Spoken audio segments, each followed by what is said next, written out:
You have reached the deepest depths of the internet. If it is greatness you seek, you've come to the wrong show. If it's about not wasting time, don't worry, you're never going to get your time back. If it's knowledge you seek, just be aware, any knowledge gained here is going to be minuscule. So now it's time for Accost the Field with Tony Gerdeman on the Ozone Radio Network.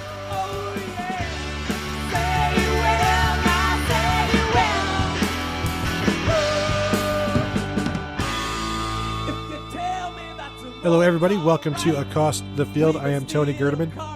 Thank you for tuning in. And here with me, as always, is Tom Orr.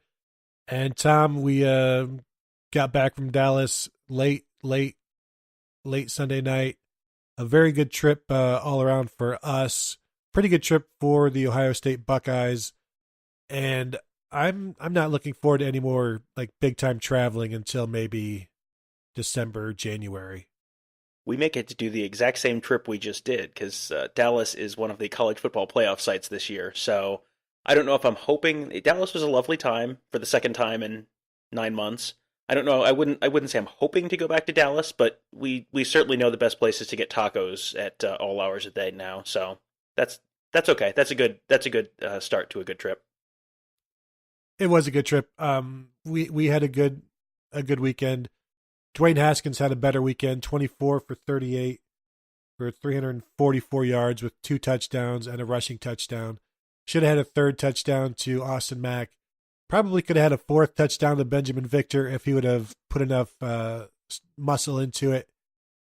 Just a really spectacular performance from a guy who is now, this is routine for him. And that's maybe the most amazing thing is he threw for like 92 or 95 yards in the first quarter, and you're like, oh, I guess it was an okay quarter, but then you look at the numbers, and I think it was like one drive at the end of the second quarter where they're trying to get down the field, and he's just throwing the ball all over the place, and no big gains, and they're fighting for yards, and things were tough, but I probably had 60 or 70 yards passing on that drive.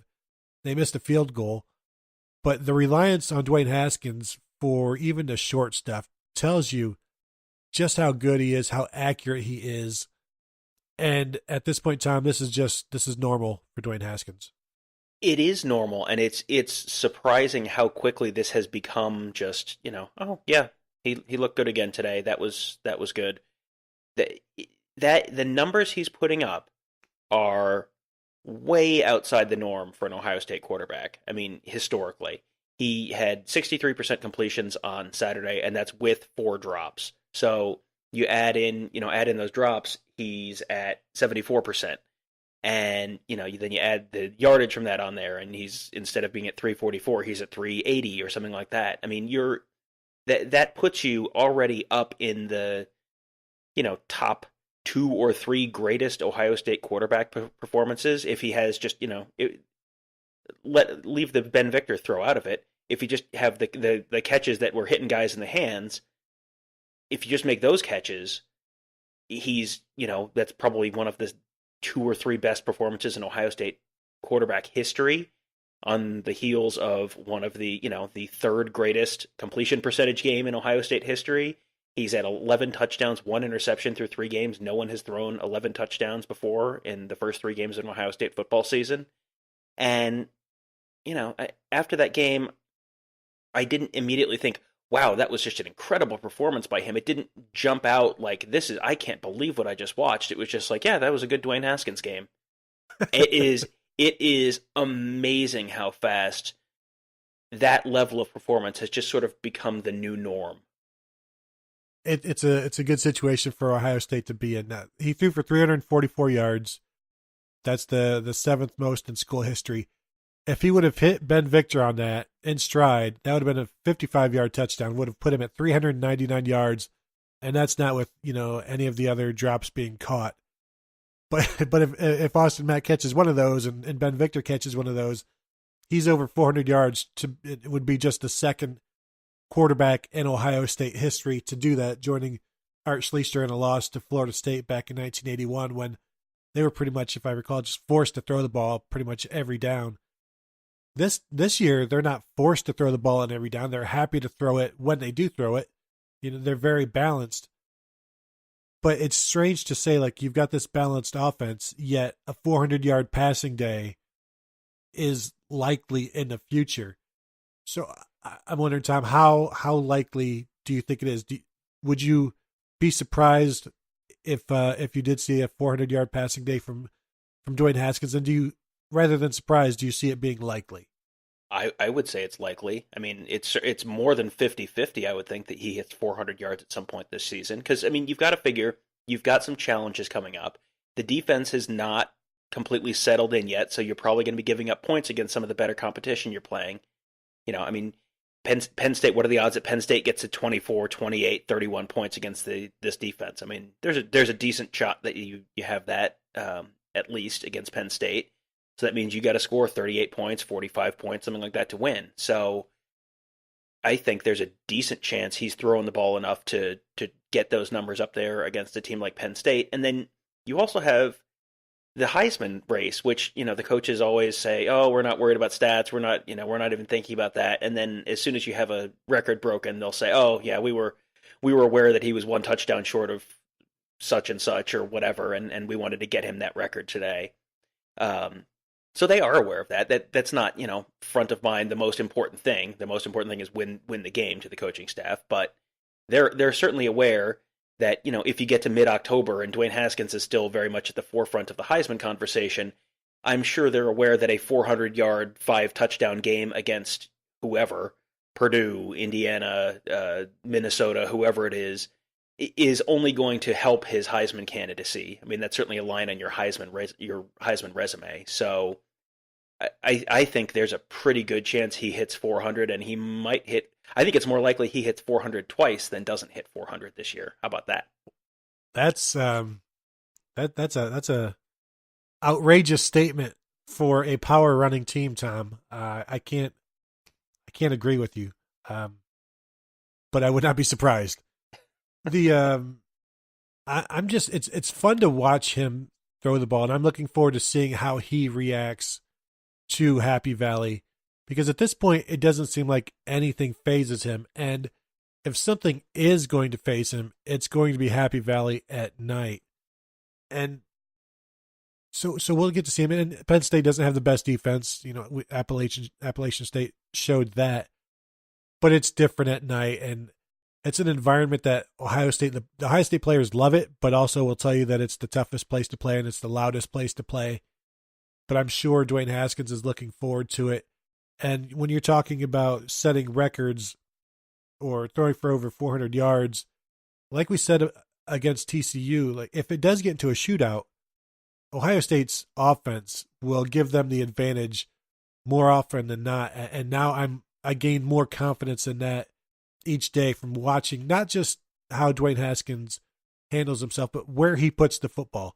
He's not just throwing in the receiver's area. He's throwing like where they want it or where it's in the best spot for them to move with the ball or to stay away from the defender's hands.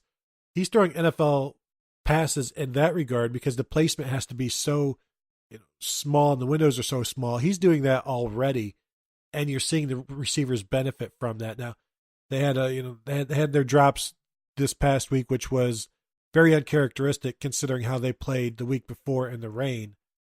But I'd say those numbers are just going to continue to climb as the receivers continue to, they get open, they make plays after the catch, and like they just keep rolling them in and out. Now, one guy who won't be rolling in and out for a while, we'll find out how long later in the week perhaps, is Nick Bosa. Left the game early in the third with an lower abdominal groin, perhaps hernia type of deal. And Tom, I'm not a doctor, so just keep that in mind. But when we were watching it on TV in the press box, and he was in his street clothes sitting there, and his teammates are coming up to him to see how he's doing and ask him what's going on, like he looked almost devastated, and the players were there trying to like whenever you see somebody trying to keep your spirits up, that sort of thing. That was the kind of conversation, the body language conversation going on from watching it with no sound and not knowing what anybody was saying.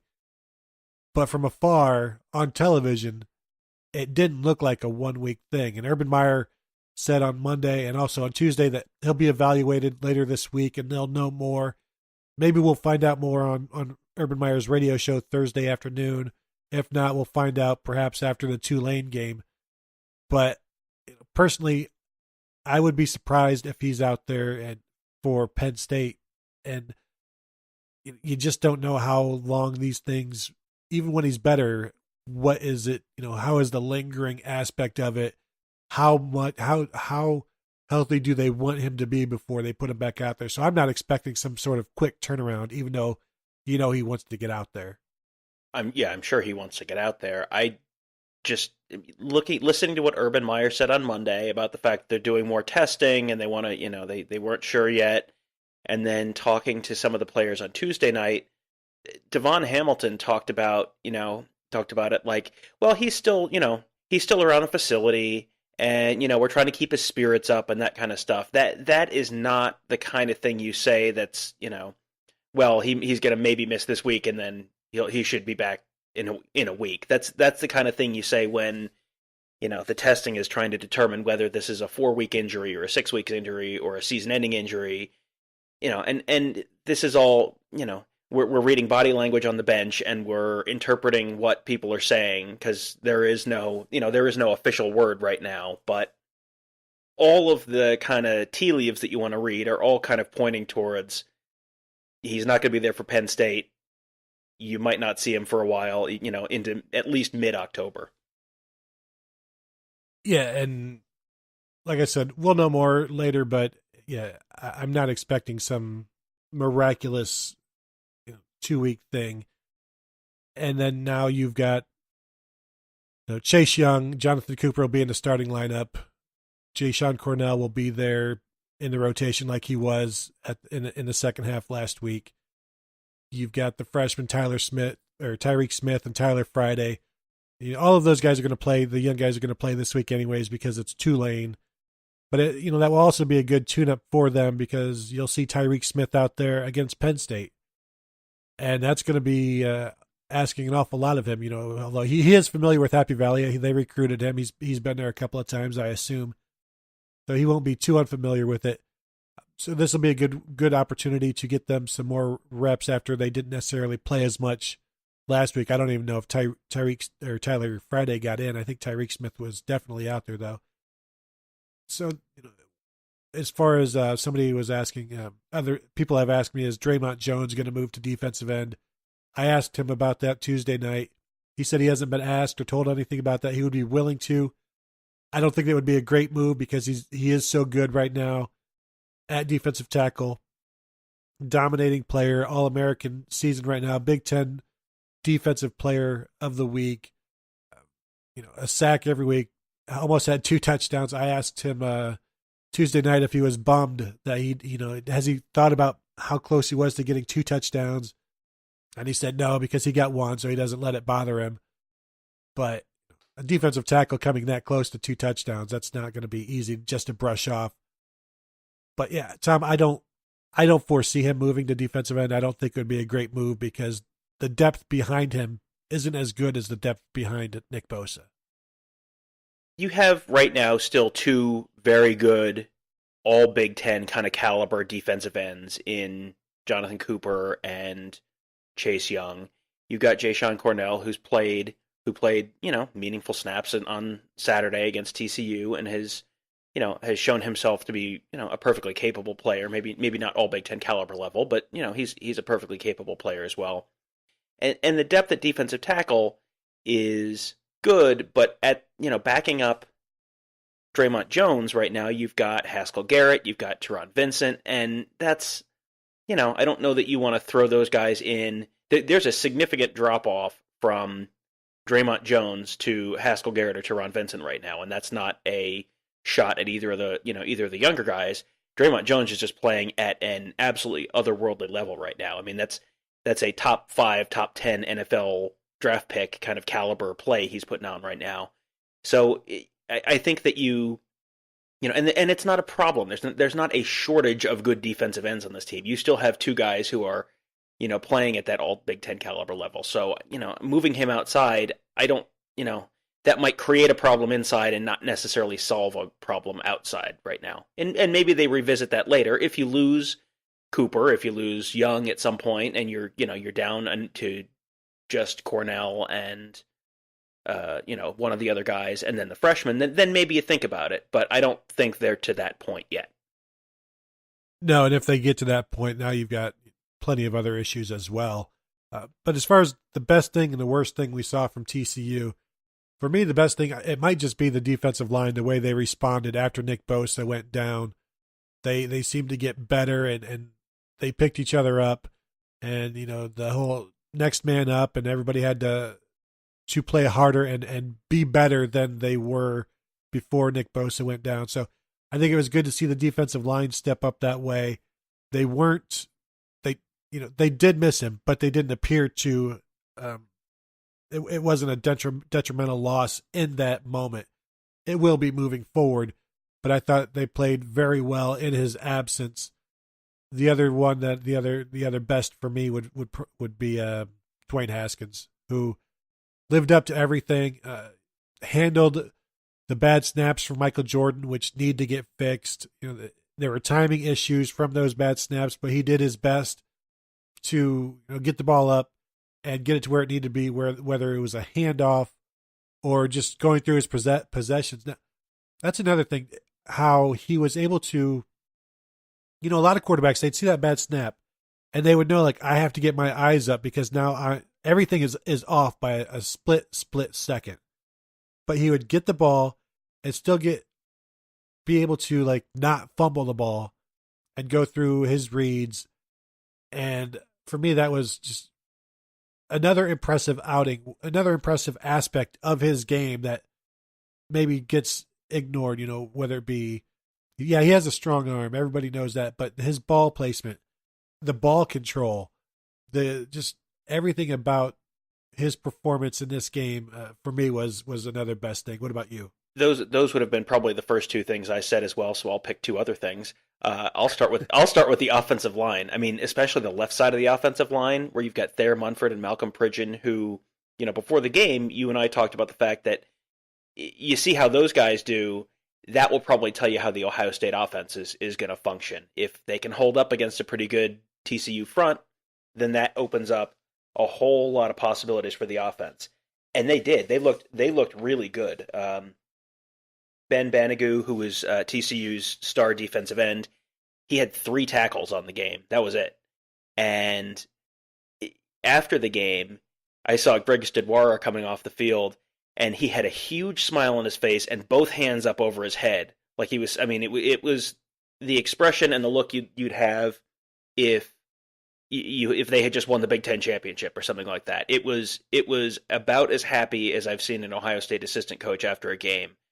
So, I think he's happy with where his unit is playing right now. So I think and I think he should be, because that was a kind of a question mark coming into the year. And, you still have some questions. Let's see how they do against Penn State. That's kind of where I am with Haskins and the offensive line both. Let's see where they are after Penn State. But, it's so far so good for that line, which was one of the questions coming into the year.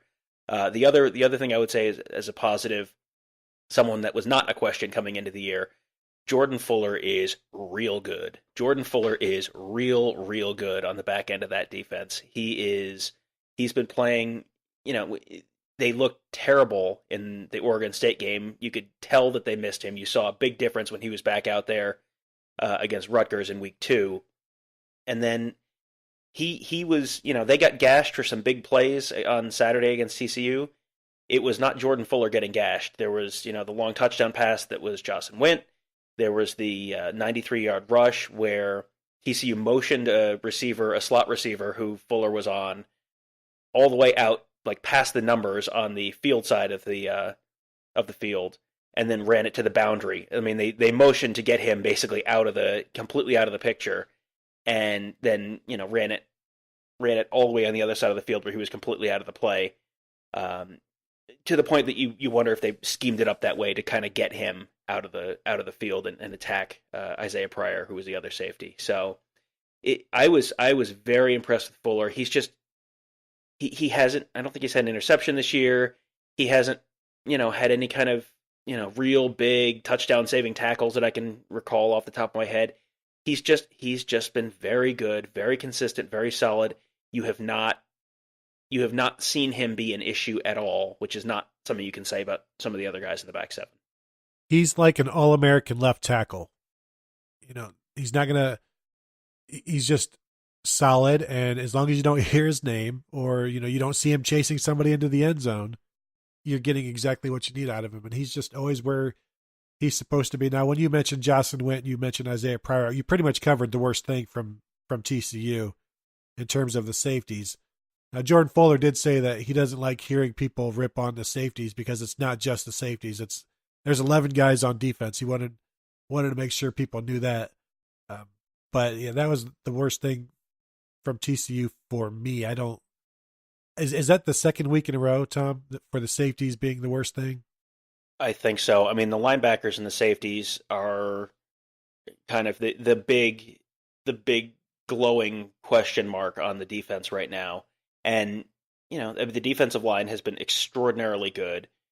The corners have been very good. I mean, they're, not perfect, but pretty darn good so far. And one of the safety positions has been great, but you get that boundary safety and some of the linebacker play. That's if they're going to lose a game this year, it certainly seems like it'll be because they give up a whole bunch of points because of issues with safety play or linebacker play. Man, you're dark. You asked me the worst thing. That's the worst thing. If you don't want to talk about bad things, we can just skip that. What was the best part of the game? Next question. Next game. You know what the worst thing about the TCU game is it's the end of the Ryan Day era. He goes down as 3-0 in his Ohio State coaching career. That may not be the end of his record. We'll see if he ever comes back to Ohio State after leaving soon. But I like we're saying with Dwayne Haskins, like how much he's been everything that people hoped. Ryan Day has been more than people hoped in terms of what he was able to do to maintain control of this program. And not just that, but it's not like he's been the coach and Ohio State is steadily winning, 34-13 and everything is going okay, chugging along. There is no chugging along. I mean, this thing is moving, averaging 56 points per game, which is second in the nation. Total offense is top 4 or 5, over 600 yards per game. If this is adequate, then just imagine what really good would be. But I could not be, I'm not going to say surprised, but because we keep hearing all these good things about it. But what he has done has, I think, surpassed even Urban Meyer's hope. And now Urban Meyer comes back, and as I wrote about on Tuesday, he has to be careful not to disrupt what Ryan Day and Kevin Wilson have gotten started here. Yeah, I mean, the first time Ohio State looks a little sluggish on offense, I'm sure that there will be some Urban Meyer won't get out of Kevin Day or Ryan Day's way kind of tweets and message board posts and all that. I mean, it's Ryan Day is was the caretaker of Urban Meyer's program, so a lot of the culture and all of that is Urban Meyer's culture and all, and so Urban Meyer should get some of the credit for how Ryan Day performed, but I don't know how that could have gone much better. I think I think probably it was a widely held belief that Ryan Day was going to be a pretty good college coach pretty soon among people who cover the team. I think that is probably a pretty widely held belief and has been for a while. After those 3 weeks, I mean, he turned down an SEC job last offseason. he turned down some NFL jobs after last offseason. I think that he will have the opportunity to take over a major college football program potentially this offseason. Like if I told you Clay Helton is going to get fired at the end of this year, the USC job is open.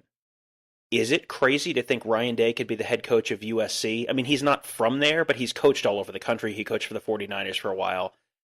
I mean, I don't know if Lynn Swann is going to be savvy enough to make that kind of hire, but if he did, I think that Ryan Day could be a major college football powerhouse coach for pretty quickly. I think that, put it this way, I think that if Ryan Day does not come back and become Ohio State's head coach, it's because he has, one of the other top 5 program in the country kind of jobs and doesn't need to leave there. Yeah, I think the job that he would take or will have an opportunity to take is one of those jobs that you don't have to leave, whether it's USC or Notre Dame, something like that, provided there's a job like that open. Now, it would be interesting to see him go to USC and then have the crosstown rivalry with his mentor, Chip Kelly at UCLA. That might be fun to watch. Maybe he wants no part of that. Who knows? But this 3-game audition has pretty much, I think, should be enough to convince like any athletic director at any university that, you've got some schools that don't believe in like hiring assistants, like they're above it. Like Ohio State is above that. I don't know that those schools would hold that same opinion after seeing what Ryan Day did. And you when you talk about like hot coaching commodities, I wonder where will Ryan Day rank, like say the last 20 years on assistant coach, head coaching commodities, because he's going to be way up there. And he would be anyways because he's Ohio State's offensive coordinator. And look at these numbers. But he's gotten that rare 3 games to show this is what I can do as a head coach. So there's not as much mystery. So it'll be interesting to see what happens. I'd like to see him stick around because it's fun to watch this offense and the possibilities that he brings and the innovation that he can bring. But I would be surprised, Tom, to see him back next year. I would be very surprised to see him back next year. That would be, I don't know what they would be able to offer him to have him back next year. I mean, I don't see Ohio State going the head coach in waiting route, just because that opens up questions about how long Urban's going to be around, and I don't think they want to do that. And I don't think Urban Meyer is going to be here for 1 or 2 more years. It seems like that's probably longer than that. So, Ryan Day, if Ryan Day has the option to go be the head coach at USC or, you mentioned Notre Dame. I don't know if that's a good fit because Ryan Day seems like a really likable, fun, good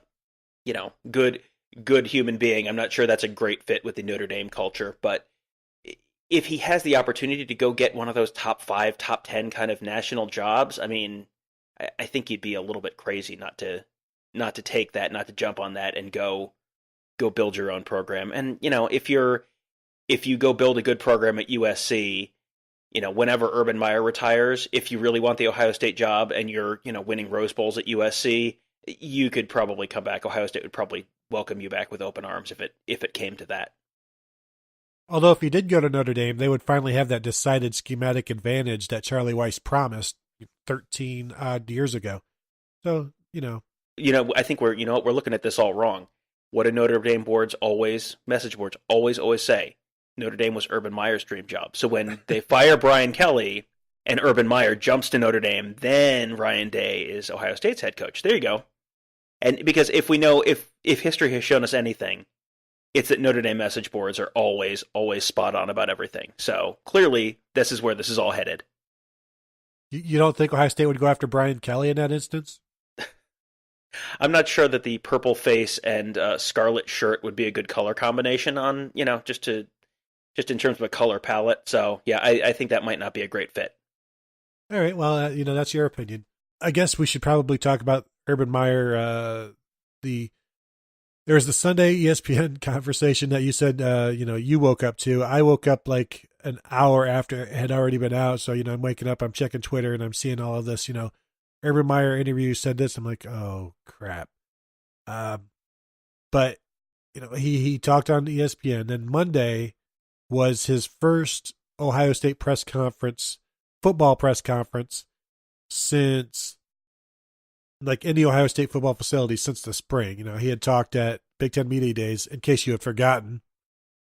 Then he talked at the suspension press conference. But this was the first time, in front of the Ohio State beat inside the Woody Hayes Athletic Center. And he talked for, I think, 57 minutes, which generally on Mondays, it's maybe a half an hour, if that, maybe more, 20 minutes, something like that. But obviously there are a bunch of questions to answer. I was of the opinion that the Sunday thing with ESPN was a smart move on his part. One, because it's just one guy asking questions. It's a controlled environment. It's taped. It's in Urban Meyer's living room, I assume. So it's kind of like, when players perform better at the at the school pro day rather than the combine. You get the familiar surroundings, so you do better. Urban Meyer had the familiar surroundings. And what that Sunday did then was also, I think, prepared him for the Monday questions. Although for me, I was expecting a lot of the questions to be redirected by Urban, saying well, I answered this, yes, I answered this on ESPN, you could have seen it there or whatever, but he didn't do any of that. He answered just about every question. And one of the national columnists was sitting behind me, and he had mentioned afterwards, he was impressed, but there was still some deflection, but he still was up there and did all of the answering. And it was question after question after question. And I think it worked for what Ohio State wanted to do and what Urban Meyer wanted to do. But there's going to be people who will never be convinced, because that's how we all are. We are all set in our ways. But yesterday was his best moment since, this whole thing started, by far. Oh, not even a question. Monday, Urban Meyer standing up there for very nearly an hour and just answering every question from everyone in the room, local guys, national guys. I don't know how much better that could have gone. There have been some PR missteps along the way throughout this whole thing. I think Ohio State made a pretty significant error by releasing the 23-page report after the press conference and then leaving all these questions dangling for a month that, finally got answered in the last few days. I mean, I saw a lot of people saying, just ignore it, just do what Alabama would do, and just say we're just here to talk about football. That just makes it worse. You have to address this stuff. You have to answer the questions at some point. If you want to handle it like Alabama would handle it, Alabama's not putting out a 23-page report that says Nick Saban asked someone how to delete text messages. That's not as soon as that report comes out, the bury it in the sand ship has completely sailed. Sorry. They had to go do this. The way it was handled by Ohio State, by the athletic department on Monday, was exactly what they had to do. That was, it's not a great situation. After the press conference, I mean, you saw the national people who you knew what they were going to write before anyone wrote it, and there are people you are never ever ever going to win over because they've made up their mind, and whatever. Those are not the people who are your audience at this point. If you're Ohio State, they had to come out, make it clear they had nothing to hide. That Urban's going to stand there and answer every question to an excessive degree, almost. That to be there for an hour was pretty remarkable. And leaving there, you looked at Twitter and you saw some of the national people who had been pretty critical about this saying, give Ohio State credit. They did not try and bury it. They did not, do the, we're going to talk about this for 3 questions and then we're going to talk about football. They stood up there and answered it. And now it's over. because he had Big Ten. I mean, you were on the media call with Urban today. Were there any questions about Zach Smith or the suspension or anything on the Big Ten conference call today? No, I don't believe there were. And even Tuesday night in at interviews with the players, I think the only person I saw asking questions about Urban being back or anything like that was an ESPN reporter. So, like, the players have moved on. Urban Meyer, after this hour, nearly hour session, and having all of the questions asked, because there was ample time for follow-ups from other reporters. If you heard something and you're like, well, I would like to have that answered, then you had time to ask that. I think just about everybody in that room had got a question in if they wanted to.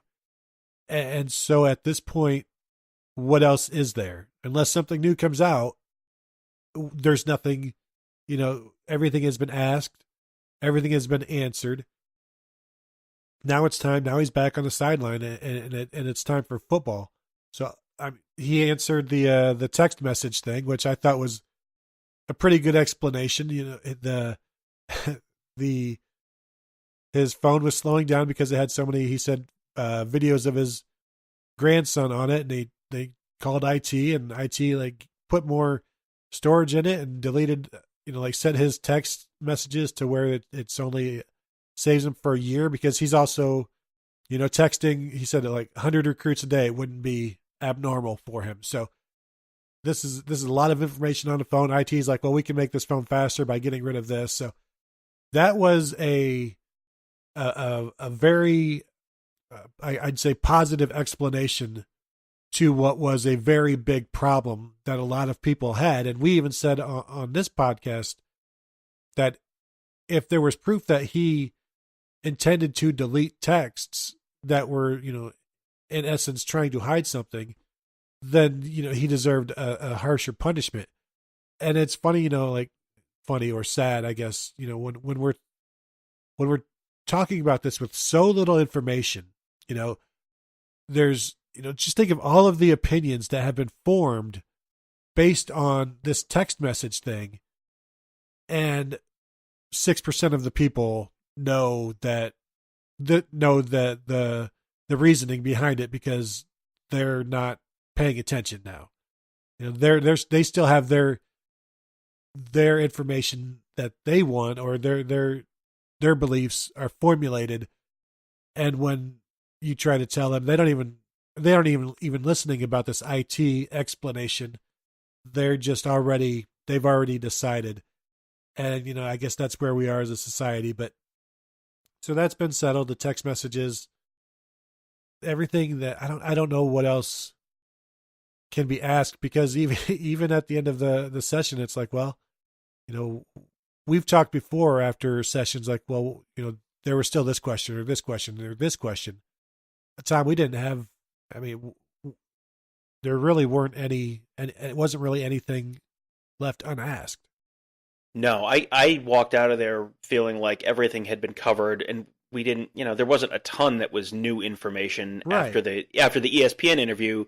It was a lot of the same answers that he gave on ESPN, which is, that's fine. Whatever, you would certainly hope your answers would be consistent from one day to the next. The fact that there is an answer that they can give that, it's not going to satisfy everyone, but that there is an answer that they can give that's certainly a plausible answer and, makes some sense to the text message thing. It just makes you wonder, why did you not do this 3 weeks ago? Why did you let this hang out there for a month and let, everyone's opinion on all of this stuff, solidify before you came out and addressed it?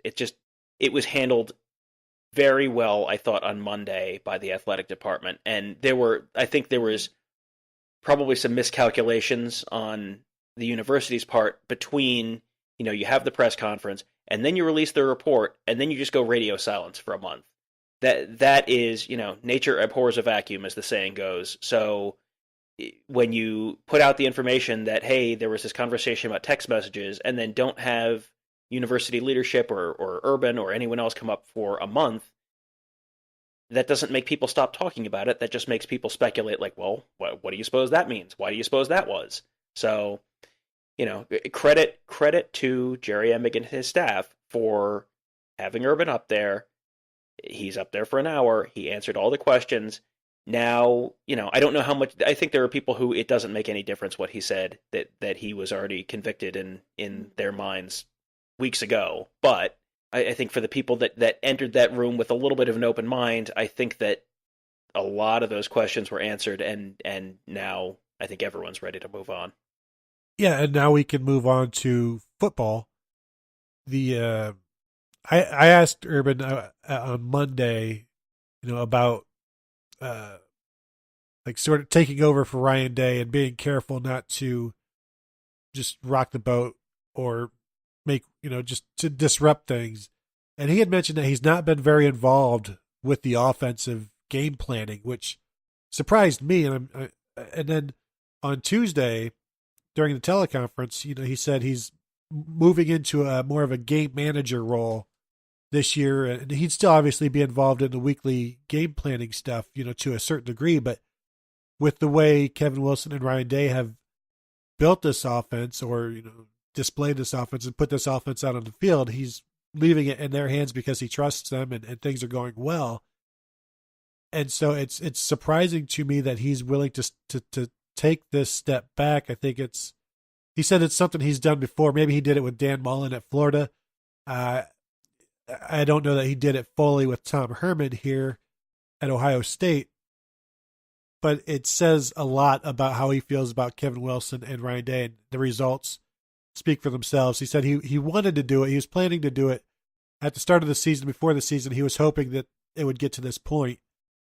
And, it got to that point involuntarily, but, things are moving well. So he'll stay not distant, but just let the game be called by Ryan Day and Kevin Wilson, and which brought up a question on the teleconference about, will we see more quarterback running the ball now that Meyer is back? And Tom, I wanted to make sure that you heard the sound as well, because when Urban Meyer is answering the question, he's talking about, well, you have to make up for the lost yards, that you don't have now when a quarterback runs, and now we're throwing for like 340 yards a game, and that's not, that's different than what we're used to.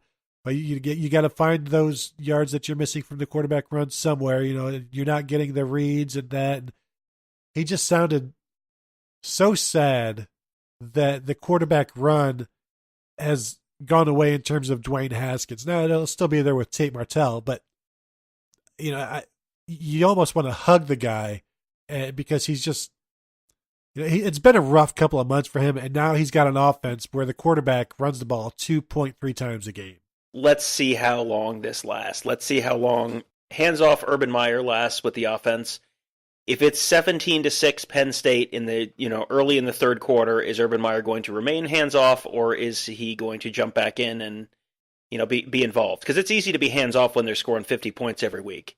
Then when it's when the chips are down, you're on the road, it's a tough game. Is he going to really remain hands off, or is that going to go back to sort of the default factory setting of the Urban Meyer offense?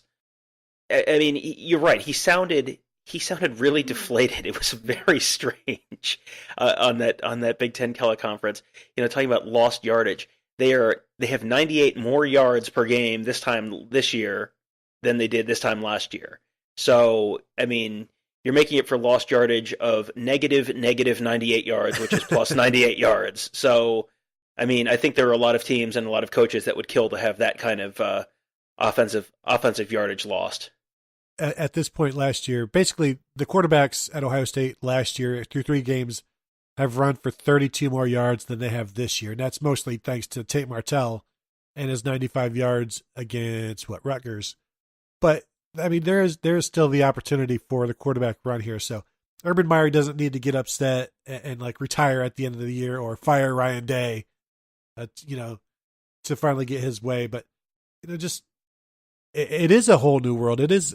He said it's new offense or same the same basic like thought process on where to get the ball and how to stress a defense, but they're just throwing it more and relying on other things than the read.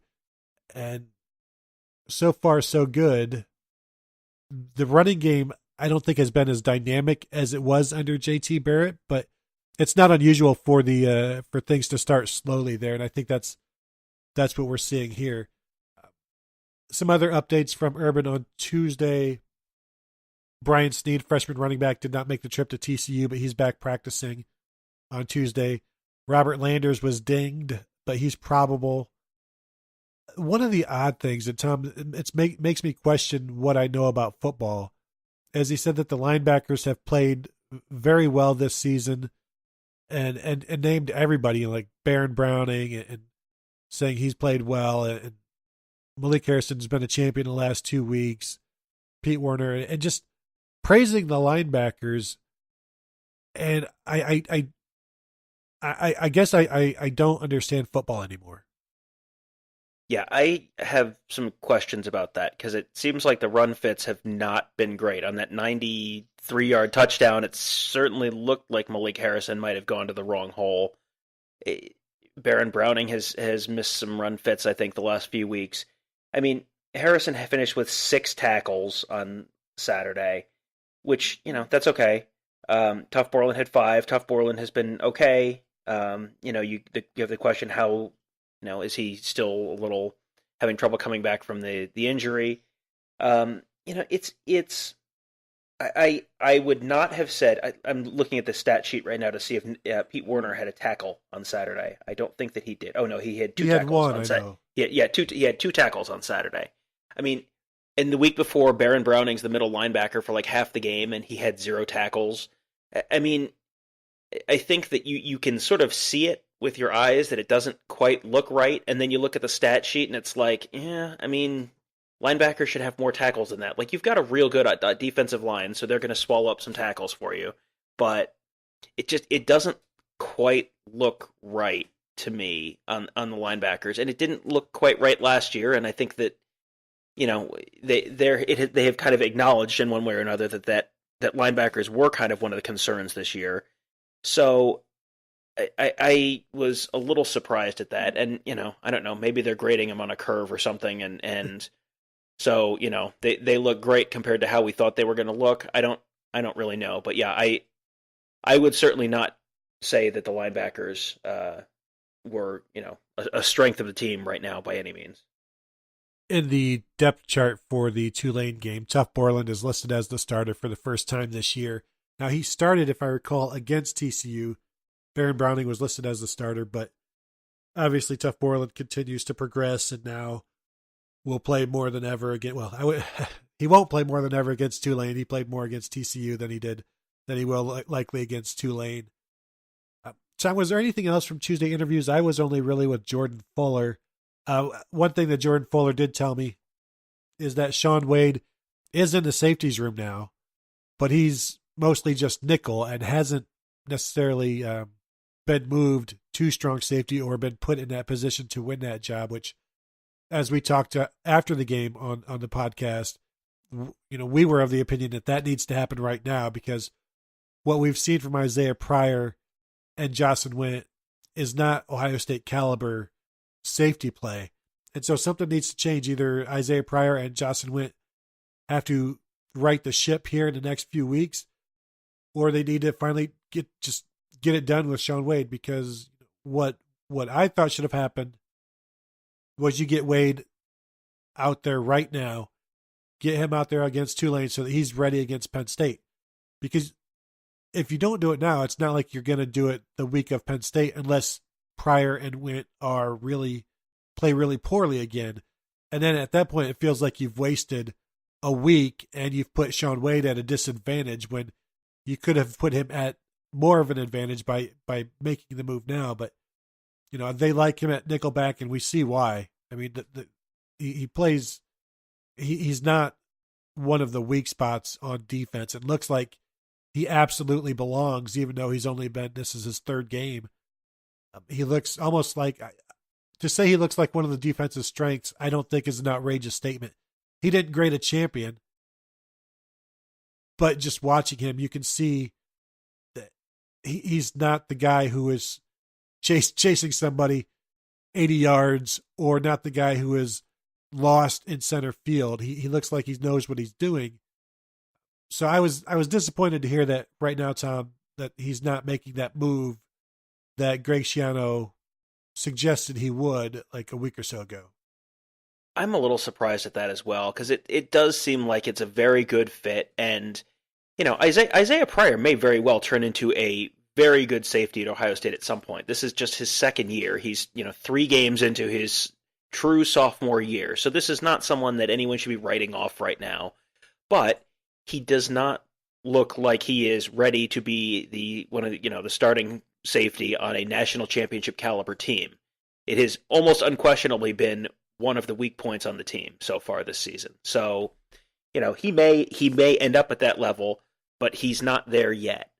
And so if you have a potential solution that you can plug and play, or at least give it a shot right now and see, I think you almost have to do it. I'm pretty surprised, and we'll see. Maybe they do end up playing Wade there some against Tulane, because I mean this is the week to try it, because if if he goes out there and is taking bad angles and blowing assignments and stuff, you can get away with that against Tulane. You can't do that with your first time out there making your first time starting mistakes against Penn State. You have a lot more margin for error this weekend than you do next weekend. So yeah, I that seems like such a natural solution to me that I wonder. I mean, Ohio State's coaching staff is obviously quite good at their jobs in general. So, I wonder if there's something that we don't know for some reason that we're missing, that we're overlooking, because it does seem like a very, very natural solution to try. And based on what Greg Schiano said, a week ago, 2 weeks ago, it certainly seems like something that they have at least thought about. Yeah, and he's in the safeties room now, so it's progressing. Now, I think you just guaranteed, we both just guaranteed, like, Isaiah Pryor will have a pick 6 this weekend and will be making plays, and maybe that's exactly what he needs to get himself going for Penn State. Was there anything else that with the guys you talked to Tuesday night, anything of interest that we haven't already discussed? We talked to Devon Hamilton, who is a local Columbus kid. We just have not gotten to talk to him a whole lot. He's someone who in the spring, a lot of people talked up that he had kind of made the leap. He said tonight it's really like a confidence thing, that he never questioned, do I belong here or anything like that, but he, just feeling like you really know what you're doing, you're up to speed, that, and we saw it on Saturday. I mean, he had the touchdown on Saturday. That's, I'm sure, one of the reasons we were talking to him tonight. But he looks very much like someone who is absolutely a legitimate piece of that very, very strong unit.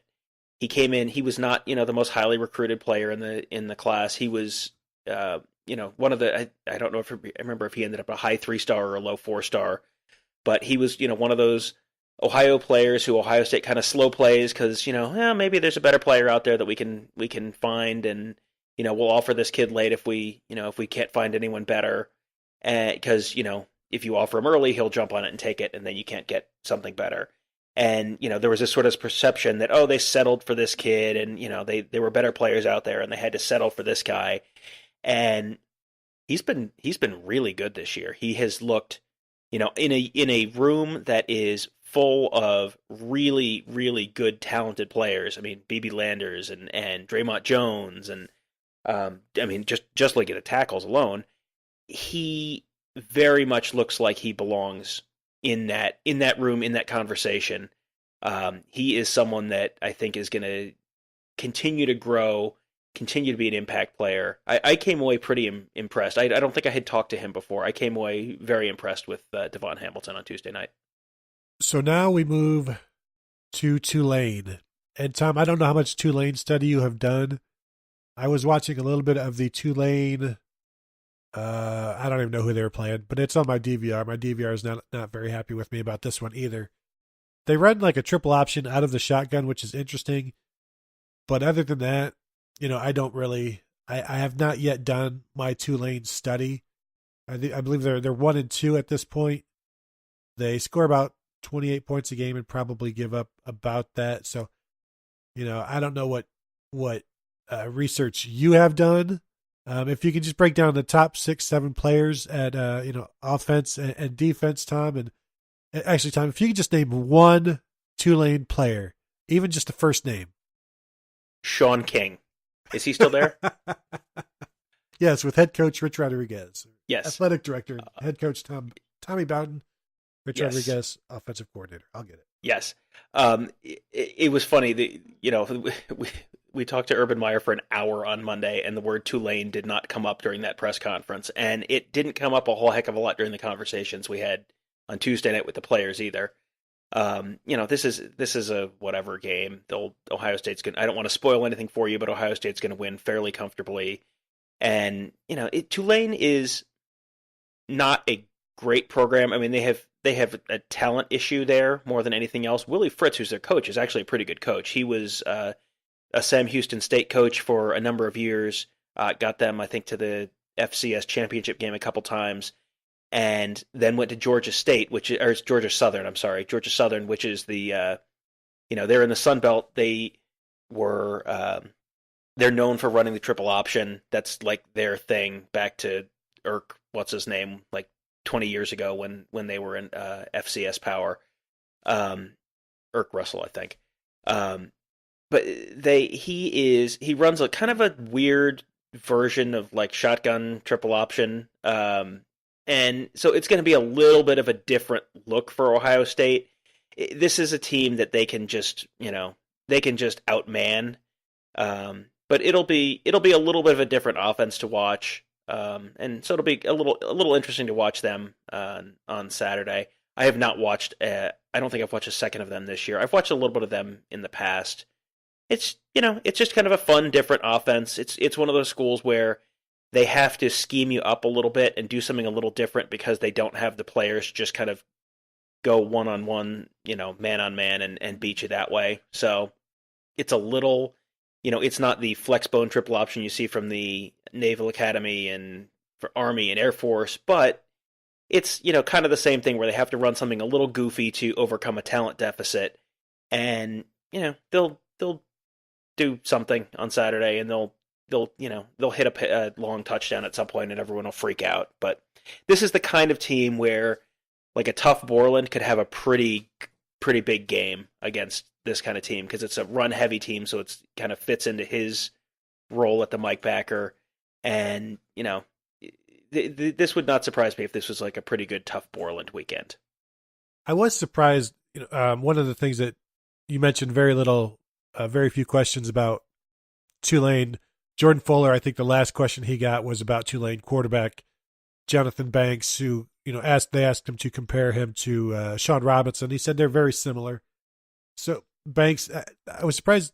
Tulane's throwing for 217 yards per game, so they're kind of balanced. And for a triple option offense, they're averaging 199 yards rushing per game, which seems low for an offense that employs that sort of stuff. That whole triple option, but they throw the ball. So it's a very interesting offense, and you wonder what it could do with more talent in the AAC, and maybe they'll get there. Defensively, Ohio State's going to be able to do what they want. It just depends on what they want to do. Do they, I wouldn't be surprised to see a bunch of throwing the ball early just to get Dwayne Haskins his numbers, and then he can come out and Tate Martell can play the second half, and then you move on to Penn State. You start getting everybody out of the game as early as possible because you don't want them getting hurt because you're already down Nick Bosa, and you don't want to be down anybody else. Yeah, and I'm sure they want to get Martell snaps because Martell did not play on Saturday against TCU, which was a little bit of a surprise to me. I sort of expected that coming in that he would probably play at some point, but I mean, there was not a point that you thought, oh, Dwayne Haskins doesn't look very good. Maybe they need to change a pace. Dwayne Haskins was not when there were issues on offense on Saturday. Dwayne Haskins was not the issue, so it made sense within the flow of play that Martell didn't play at all on Saturday. But I'm sure they want to get him him action. They want to, they'll want to get, like you said, get Haskins' numbers on Saturday, and then they'll want to get him out because you don't want him to get, you don't want him to get dinged on the knee or, whack his hand on a helmet on a follow through or anything silly like that. Like, you just want to get him in, get a comfortable lead, get him out, and start getting ready for Penn State. I'm with you. I think he plays quite a bit. Although, Tate Martell, they should have maybe they should have put him at X after all of those Austin Mack drops. And you finally get a playmaker out there, Yeah, they did not get a whole lot of. Honestly, that's one of the more important or more impressive parts of that Haskins performance is they had those two plays from Austin Mack very early in the game, and then basically that was all they got out of the X position all game, and that's a position that they try and throw to a lot, and they got very little out of that X position after the first minute of the game, and he still put up 340 whatever yards. I mean, that's a testament to how good KJ Hill was, and Paris Campbell hit the long one as well, but they got very little out of the X. They got very little out of the tight end. I don't think it completed a pass to the tight end, and you still put up 344 yards passing. That's pretty darn impressive. One of the interesting things that I liked was the fact that they threw deep to both X receivers, both Mack and Victor. And normally those are the chain movers, and you throw deep to Dixon and McLaurin. So the fact that they feel confident in doing that with Mack and Victor, I think is important to the offense and makes them even more dangerous. Now the next step is getting Paris Campbell involved in a deep game, and that's got to happen eventually. Maybe they save that for Penn State, but if you can get all three receivers who are capable of going deep at any point, I mean, now you're trying to defend the entire field in a way that they didn't necessarily have to before, because they're not really worried about the X going deep or the H going deep. So watch out for that moving forward. Let us go to listener questions if you're ready. I am ready. Question number 1 from Smartwater. Has Ohio State's defense taken the best offensive shot they will see all season? Well, it's going to be this or Penn State, I think. Penn State, obviously, with Trace McSorley, who poses similar problems to Sean Robinson. But that TCU tempo and the quick passing and the speed they had, that might be the biggest test, because the Penn State offense will be more straight and narrow. You know what you're going to get. You're used to it. You faced it every single year, so you're comfortable with it. There aren't really any surprises other than, just the skill and trying to contain Trace McSorley. So the best offensive shot, maybe, because interestingly, like Ryan Day kept telling the team that this is going to be like a fist fight. And at halftime, you tell them, like, this fight is far from over. We took our punches, but, we're going to keep fighting. And so, I mean, I don't know. Do you think this was the best offensive shot they'll see? I can't. Penn State, for me, it's just the overall game, I think, is obviously more significant. But offensively, maybe it is TCU. Yeah, I mean, you've got the quarterback, Trace McSorley, obviously a better quarterback than Sean Robinson. I don't think that's a particularly hot take. Penn State has offensive line kind of question marks. They're not great up front. I mean, they're fine, but they're not great. TCU is, probably about that level, maybe a little better. I don't think Penn State has the speed outside that TCU has. I mean, that the Ohio State players after the game said that was the fastest team they had played. So, they played Penn State last year, so I think that according to that, then TCU is faster on the outside. And, to a certain degree, what you're going to get with Penn State. They do have a new offensive coordinator this year. Joe Moorhead, of course, went to Mississippi State after last year, so they've got Ricky Ronnie now running the offense, and he, worked under Moorhead, so it's not, a big dramatic left turn in what they do, but, it might be a little different from what they ran a year ago. So TCU is certainly, one of probably the two best.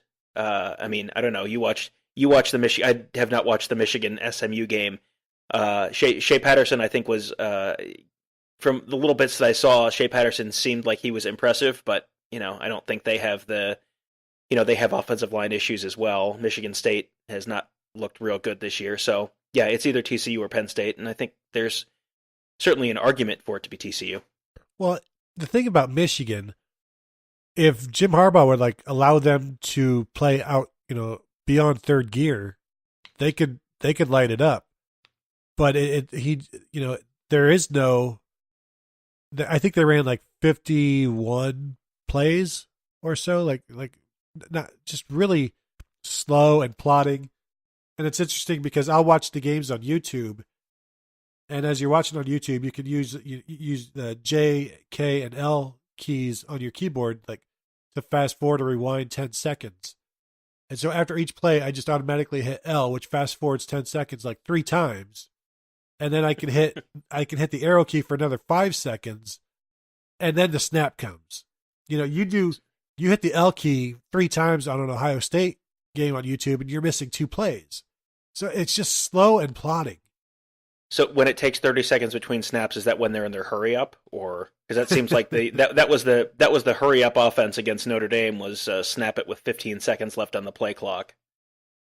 It's just it's Shea Patterson was 14 of 18 last week and had maybe 2 bad throws, and I'm looking at him like, you've got him, why not use him? And maybe they are saving him for Penn State, like Ohio State is saving Paris Campbell's, deep routes for Penn State. Everybody's just concerned about Penn State, clearly. This is a 50-year long con from Michigan. Starting when Bo got there in 1969, they have been just setting everything up. They've been plotting. They've been, I formation for 50 years, and they've opened it up a little recently, but now the long con is about to pay off when they go full air raid against Ohio State in November. Yeah, one other thing, like they had 15, and I wrote this in Michigan Monday, which was a day late, but whatever. I was in Dallas. Leave me alone. They had 15 short yardage, situations, 3 yards or fewer. They ran it every single time. So I mean that tells you almost all you need to know about their offense. That's what we in the business call a tendency. Next question from Brutus Buckeye 13. In the spring, I was a bit concerned that we had only 3 defensive ends. With Bosa out now, how will Larry Johnson manage the rotation? I'm assuming we will see our converted defensive tackle Cornell and freshman Smith, but will it be less of a true rotation? I think I don't think it can be less of a true rotation because now you're without Nick Bosa, so you can't just leave it on Chase Young and Jonathan Cooper for the entire time, or they'll get tired. And especially this week, obviously, there's going to be a rotation. But maybe it's a 3-man rotation against Penn State, or maybe Tyreek Smith makes that step to where it's 3.5 men. I don't think they're not just going to go to 2 guys because they don't want to get guys tired. So there's always going to be a rotation there. It just may not be a very productive. Won't be as productive without Nick Bosa, clearly. But Tom, I would expect, Tyreek Smith, I don't know that he'll be in there half the time or as much as Jayshon Cornell, but he's going to be in there. But you can't just go with 2 guys because then you turn into Rashawn Gary and Chase Winovich. And even Michigan takes those guys out now because they finally learned that people wear down over the course of a game and the course of a season. I think they will probably have Jayshon Cornell as a full rotation player. I mean, he has not necessarily been thus far, but he's been solid. He hasn't been a problem out there when he's been out there. So I think you can keep him in that rotation fully. I didn't count Tyreek Smith's snaps when I went back and watched the TCU game again, but it didn't seem like he was in a ton. I mean, if you told me he was in for 10-ish plays, I would probably believe it. I mean, they have mostly used him in the rushman package as one of the inside rushers when it's 3rd and long and they know it's going to be a passing down, most likely. So, I think that they will obviously continue to use him in those spots. I wonder if that is an indication that they're not completely sold on how he's going to hold up in a running, in running downs. That's a little bit of a concern. But again, he's a true freshman.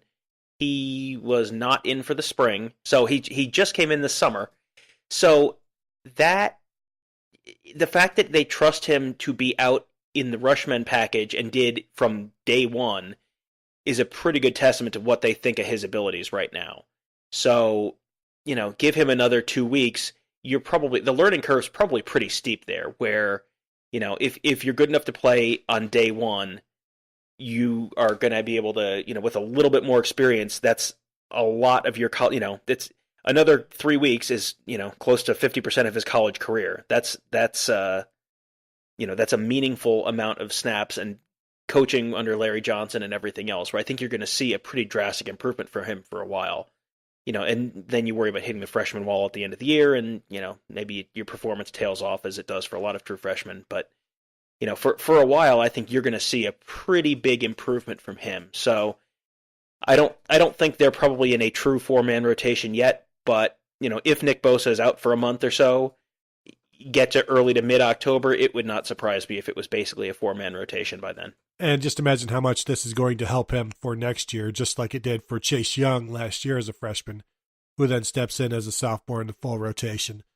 So, yeah, what's going to happen this year for Tyreek Smith is only going to be, that much more beneficial next year, where he's going to have to step in next year and be part of the rotation with Bosa gone. And, Tyler Friday is behind him. We'll see how much he can do. But he'll play this week, and like you said, they're both going to get better as they get coached up more and more and experience more and more. And this will be an opportunity this weekend for that experience. Next question from @VanGo13.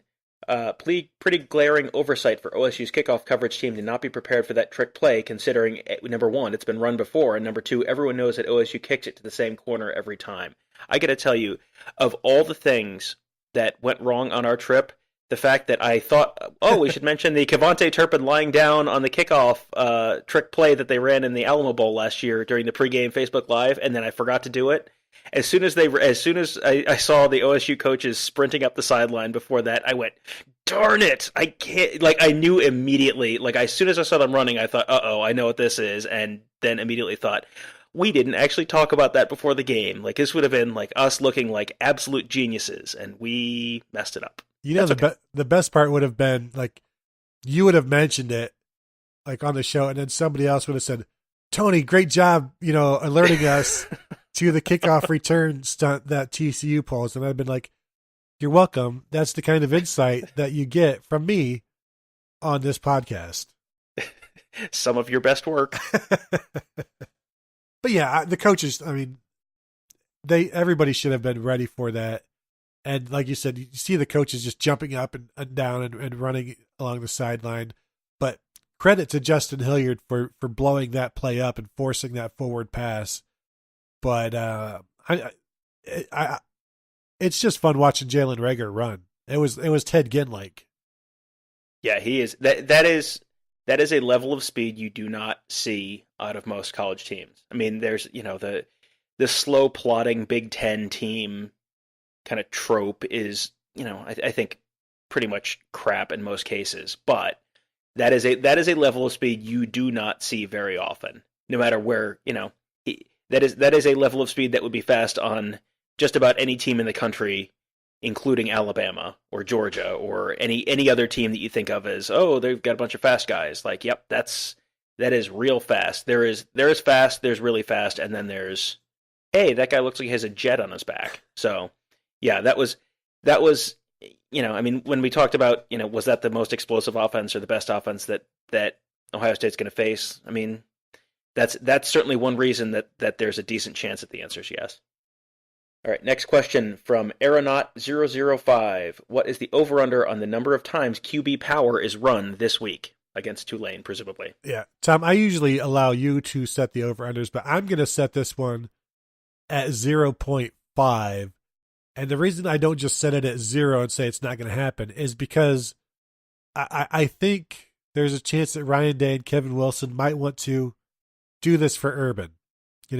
Like a welcome back QB power on, say, a 3rd and 1 or a 3rd and goal or 2nd goal at the 2 or 3, just to honor him and say welcome back and Tom, to bring a smile to his face, because he's going to be watching handoffs and quarterback passing you got to give him a little something back, like a welcoming home gift.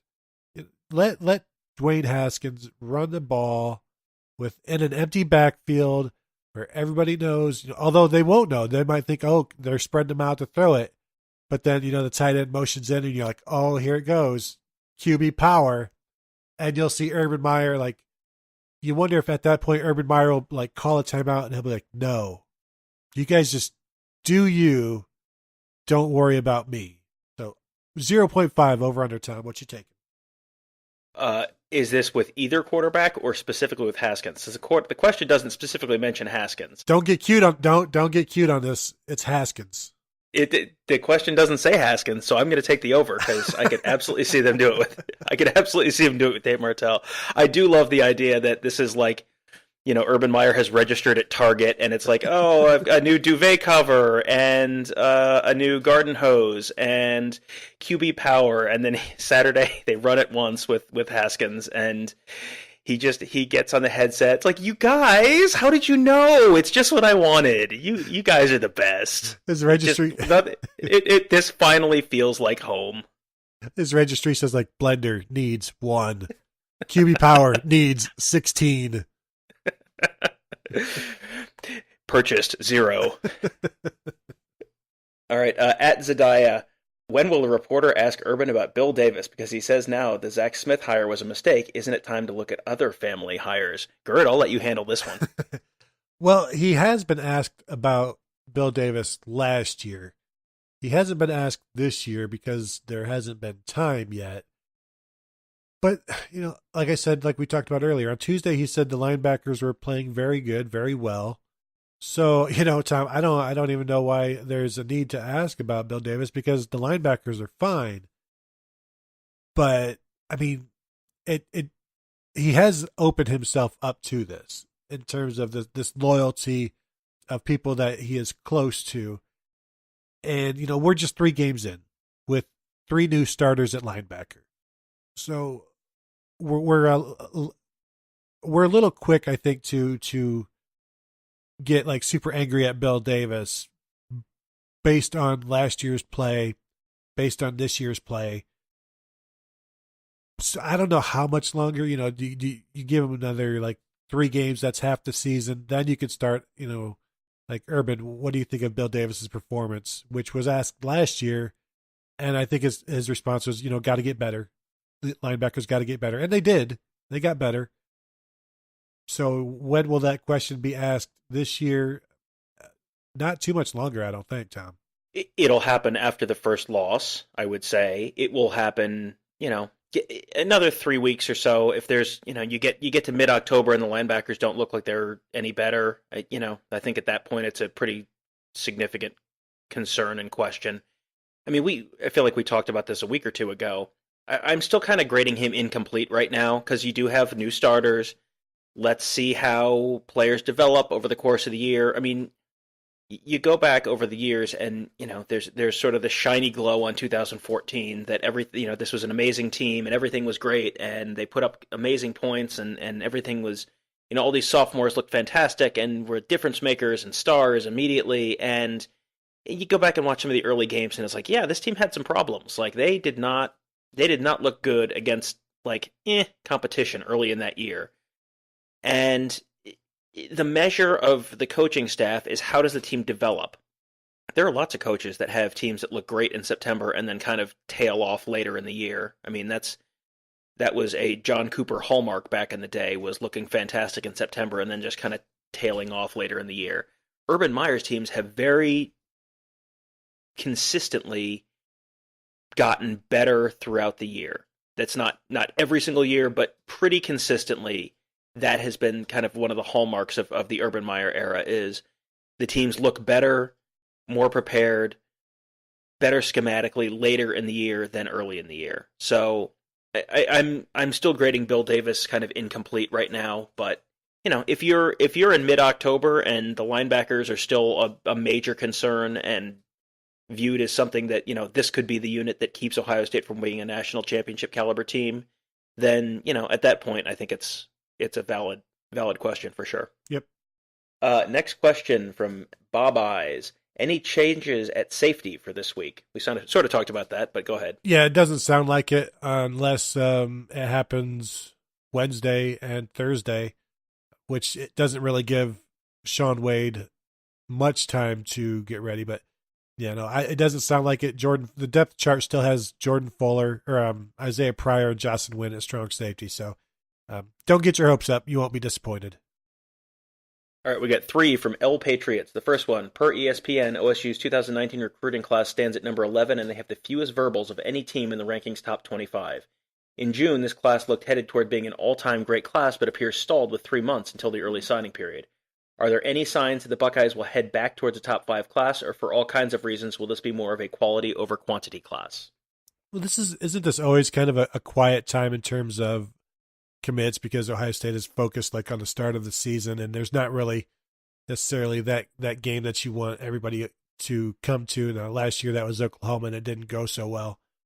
But I don't know that this class was viewed that way in terms of being an all-time great. I think maybe that the 2019-2020 all combining, I think had a lot of momentum. But you've still got plenty of good guys committed, including Garrett Wilson, the wide receiver, who has to look at this offense now and finger tent and a little bit of excitement there. But it's going to pick up. It's going to be they'll be vying for a top 5 class again, even with what has gone on. I mean, don't forget, when Urban Meyer came in, he turned Luke Fickell's class into a top 2 class from basically December, January. In those 2 months, landed a top 2 class. So he's got from now until December and then until February to get things back on track. And I don't have any concerns. Do you, Tom? No, I don't think so. I mean, this was not the class that people were really talking about being like all-time great. That's the 2020 class where they've got, you've already got Jack Miller committed. You've already got Paris Johnson committed. You've got, they're number 3 in the country in 2020 with only 6 commits. So this year, they've got 14 commits right now. This is not going to be a 27 member class. This is probably, it depends. The exact final number is going to depend on how many guys leave early for the NFL and transfers and that kind of stuff. I think that this class probably ends up in that 22, 23-ish range. So, just for comparison's sake, Michigan is ahead of them right now. Michigan is 7th in the country. I'm going by the 24/7 composite because the ESPN rankings are trash. Don't use those. Use the 24/7 composite. But Ohio State is 15th in the 24/7 composite right now with 14 commits. Michigan is 7th. They have 23 commits. Michigan's class is already, and that's with the 5-star safety they just got on Tuesday night. So that's 23 commits for Michigan already. Clemson has 24. Texas A&M has 25. These are all teams that are, their number of commits right now is already, at or above where Ohio State will probably finish the class. So I would expect, they didn't lose. They only lost 1 verbal over the whole, month and a half Urban Meyer ordeal. So the class stuck together. They'll finish strong. They generally always finish strong. If you're at 14th right now, you're going to finish, you add another 8 guys or so, you're going to finish probably top 5-ish. I'm just looking at their average star ranking, or their average player rating right now. They're at a 92.41. Only Alabama and Georgia have higher average player rankings in the class. So it's just, this is a small class right now. They'll finish with 22, 23 guys. They will end up, bringing in a few more pretty highly touted guys. So I would not worry about this class just yet. You still have Zach Harrison out there. Where Zach Harrison lands is going to go a long way to determining which Big Ten team has the best class this year. So the jury is still very much out on that. And just since we're talking recruiting for a moment, the number 1 overall player in the 2020 class, Brian Bressie, is coming to Ohio State for a visit this weekend for the Tulane game. Yep. So that's potentially another very, very highly touted player that they could land. They've got 2 5-stars already committed for 2019. They've got a 5-star committed for 2020. you've got Zach Harrison just up the road and Olentangy. You've got Brian Bressie coming in. I mean, this is Ohio State recruiting is not about to fall off a cliff. I wouldn't worry about that. Yeah, and Brian Bressie is kind of a Bosa-like, and Ohio State is the favorite there based on the crystal balls last time I checked. So definitely a name to watch to see how his visit goes on Friday. Yep, yeah, he seems like he's probably going to be an Ohio State Penn State battle. Zach Harrison is Ohio State, Penn State, Michigan from all indications. So, if they land both of those guys, then you've got some really amazing classes. And if you get just one of those guys, you're still doing pretty well. So, next question from Real Patriots. Not looking to blame anyone or start a witch hunt, which is generally the start of every good question. This is just a question. Might the number of gash plays that OSU has allowed so far be attributable in any way to the schemes that Alex Grinch has brought with him to OSU? Jordan Fuller today was asked, have the mistakes been like personnel or scheme? And he said basically it's a combination of all of it, which probably isn't necessarily the answer you want to hear. If everything is the problem, that's not great. As far as like what Alex Grinch has brought, there's always this feeling out period between the inputs from the defensive coaches and even the offensive coaches. If you remember 2014 when Chris Ash brought that defense to Ohio State, it's not like they started out as a national championship defense. It was a defense that had to get better as the year went on and as they learned the defense more, because this is a completely different style of defense than they were playing before. So the first, you have camp, and that's a learning experience, but then you have the games, and it's even more of a learning experience. They gave up 4 touchdowns or so against Virginia Tech, 28 against Cincinnati, 24 against Maryland. This is all in the first half of the season. I mean and even 27 against Indiana, 28 against Michigan. They're still giving up points, but then in the playoffs, you saw what they did in like the second half against Alabama. Oregon, after that first drive, everything came together. So this is I think, Alex Grinch's schemes. We're not really told exactly what he's bringing in, but Greg Schiano has to marry all of that. And last year there were issues early in the season, and he had to adjust some things. And if their problems persist, then he'll continue to adjust some things. These guys are paid well enough that they shouldn't be putting players in positions where they can't excel or putting them in a position to fail. That's like the exact opposite of what their job is. I mean, we have asked in a whole bunch of different ways. So how much has Alex Grinch changed what you guys are doing this year or trying to do this year? And you always get kind of a vague answer that's, we all have input. We all like to, sit around and talk about schemes and draw stuff up on the chalkboard and all that. You get kind of these vague coach talky answers, and you never get like real firm specifics on anything. The thing that maybe is more indicative than anything else to me is they're not getting gashed because guys are like wide open. You're not having, there are guys there. A lot of cases, the safety issues, a lot of cases are bad angles and not, hey, there's not a safety there. Right. This is just the coach's job is to get the player in the right spot, and the player's job is to actually make the tackle. So I think that right now I would attribute it more to player issues than scheme issues, just in general. That's not every time, but more often than not, it feels like there is a guy there and the guy might not be doing the right thing at the right time. So, if you were to be concerned about Alex Grinch, I think you would be more concerned about the, position safety coach kind of end of things more than the defensive coordinator kind of end of things schematically. But I mean, it's real early to be worried about that. We're grading Bill Davis as an incomplete a year and 3 games into his career. Like I think it's way, way, way early to be too concerned about Alex Grinch three games in. Yeah, let's wait. Give him a 4th game. Yeah, at least. Let's see Tulane, the ultimate measuring stick. Last question from L Patriots. Thinking about Ryan Day, does a head coach in waiting mean anything at all other than he's waiting to be a head coach elsewhere? All it means is negative recruiting against Urban Meyer if Ohio State was to do a coach in waiting. Opposing coaches would tell every single recruit, Urban Meyer's not going to be there when you get there. So it's almost like a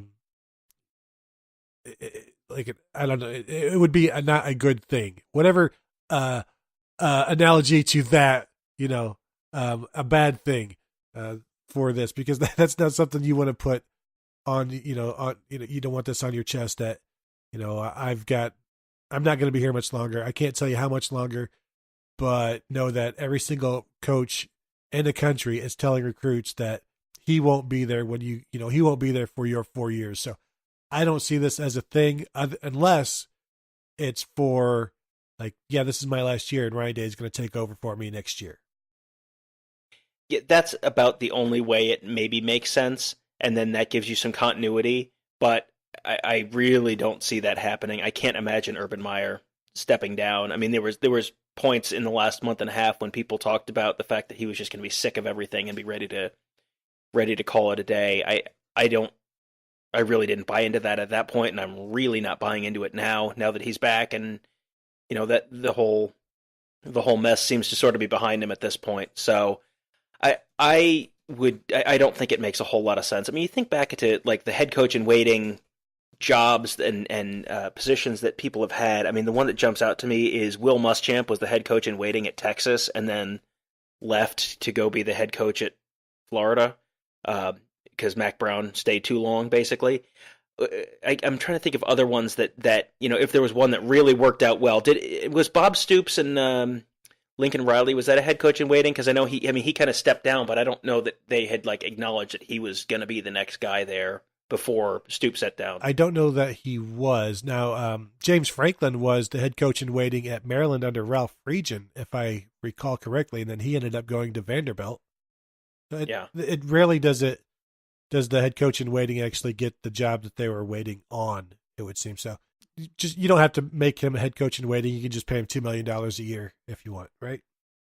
Absolutely. And I mean, you think about, you brought this up as a potential negative recruiting thing. I mean, teams negative recruit against Ohio State position coaches that are, that they are saying might leave at some point. So you really don't need to throw it out there with a head coach. You're creating problems that you don't need to. If Ohio State wants Ryan Day to be their head coach 4 years from now or 6 years from now or whenever Urban Meyer is done, there's a pretty good chance that they will just be able to write him a big check and get him back at that point, unless he's at a USC or somewhere of that caliber and winning national championships.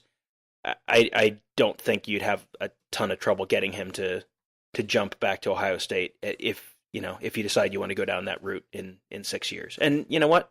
How many years ago? 4 years ago?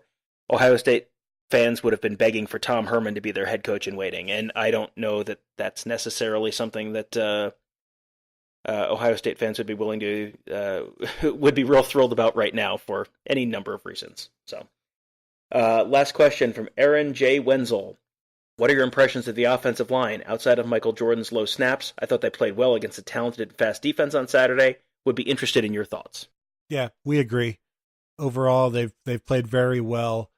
As I mentioned earlier, they've all five have been champions twice, and 4 of the 5 have been champions every week, save for Malcolm Pridgeon in week 2. So obviously, this is already a cohesive unit. I'm wondering some of the, and I say struggling in the running game, some of the tough yardage. I guess I haven't been overly impressed with the tight end run blocking. And this is a situation where they've run a lot of 2 tight end sets, so you would think there'd be better lanes to run through and better holes to find. But I haven't really necessarily seen that with the tight ends. But overall, the offensive line protecting Dwayne Haskins well.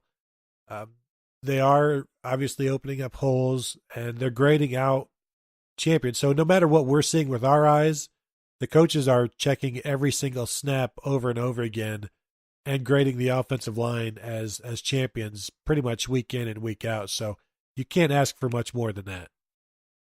Right. Well, you've got Dwayne Haskins has how many times has Dwayne Haskins been sacked this season? 2? I think so. Something like that. I mean, yeah. I mean, if you've been sacked twice through 3 games and your running backs are averaging 6.1 yards per carry and 6.0 yards per carry, your offensive line is doing just fine. I wonder. I mean, you mentioned the tight ends and the 2 tight end sets and not always looking great there. I wonder if. I mean, I haven't gone back and done a like a breakdown on this, but I wonder if 2 tight end sets are a little bit of a tip off that that's a very run, they have a very heavy run tendency out of those formations, and maybe that it helps defenses key on that.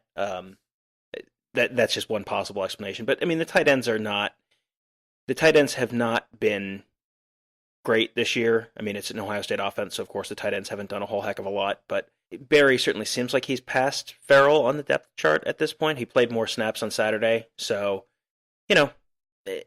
we'll see. I'm not tight end. If tight end run blocking is your biggest concern in terms of your play up front, you're probably in reasonably good shape, especially compared to the concerns that I think everyone had about the offensive line 6 weeks ago. Yeah, you're like you said, Greg Stodrawa leaving the field a happy man, so that says a lot about the offensive line as well. That pretty much does it for this episode of Accost the Field. I want to thank everybody for listening, as always. Make sure you check out the rest of the shows on the Ozone Radio Network. On Mondays, we start with the Buckeye Sloopcast. Tuesday is the Silver Bullets podcast. Wednesday is this show. Thursday, Sons of Schmidt, and then Friday is Sloopcast again, and then either, depending on kickoff, what time, it's either late Saturday night or very late Saturday night where the Instant Reaction podcast from me and Tom will drop. And hopefully, like when you wake up Sunday morning, the show is there waiting for you as you wake up and make us part of your Sunday morning coffee and eggs. And I don't know what else people do. I'm a shut-in, so just thank you as always for listening, and we will talk to you this weekend. Well, she threw away the motel key. I wish it never meant nothing to me. Say you will, now say you will. Oh yeah. Say you will, now say you will. If you tell me that tomorrow's alright, we could steal a car and